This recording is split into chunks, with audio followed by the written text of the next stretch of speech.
I have owned a whole bunch of Holley carburetor books. This one I call my pocketbook because although these other books that I've read get way more in depth on how to fine tune your air bleeds and how your jets are supposed to run and your power valve channel and blah, blah, blah, blah, blah.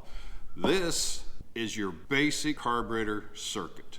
When you go to rebuild one of these, you should have this handbook. I'll just rummage through here and show you a couple things.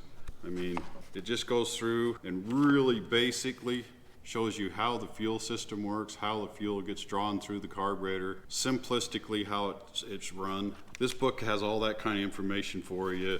Talks about the power valve, what else? Your squirters, your standard 30cc and your 50cc squirters and how to identify them. Your accelerator pump cams and how they work and how to adjust them. Your diaphragm, how to hook it up, for vacuum secondaries, your springs for the vacuum secondaries and how they respond and how each one of them responds. It's just a lot of good stuff in here. Setting your choke. It's just, like I said, it's my go-to. Anytime I want to check a quick spec, I pull this one out before I pull any of the others out. And carburetor size selection, so you can decide what size carburetor compared to what cubic inch engine you have. Fuel flow versus RPM, just lots and lots of good stuff. How the valve body is, what each hole is and what it does. All the different valve body gaskets, the different styles for different models.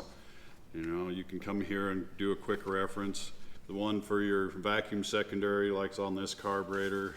Just lots of good, neat, you know, tells you how to disassemble the carburetor, how to clean it, your fuel bowls and the different style of fuel bowls, whether it's a center hung or the difference between the accelerator pump with the rubber diaphragm or the check ball.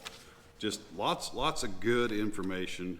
Setting your accelerator pump, there's just lots and lots of good information in this book. And then of course, it's got a complete exploded view of the basic concept of a Holley carburetor. It's just a good book. I would recommend that you pick up one of these before you buy any other Holley book. This is the basics. This will get you going, get you understanding, get you through and make successful carburetor rebuild and put some knowledge in your brain on how to troubleshoot problems when it's not doing something. I'd pick this book up.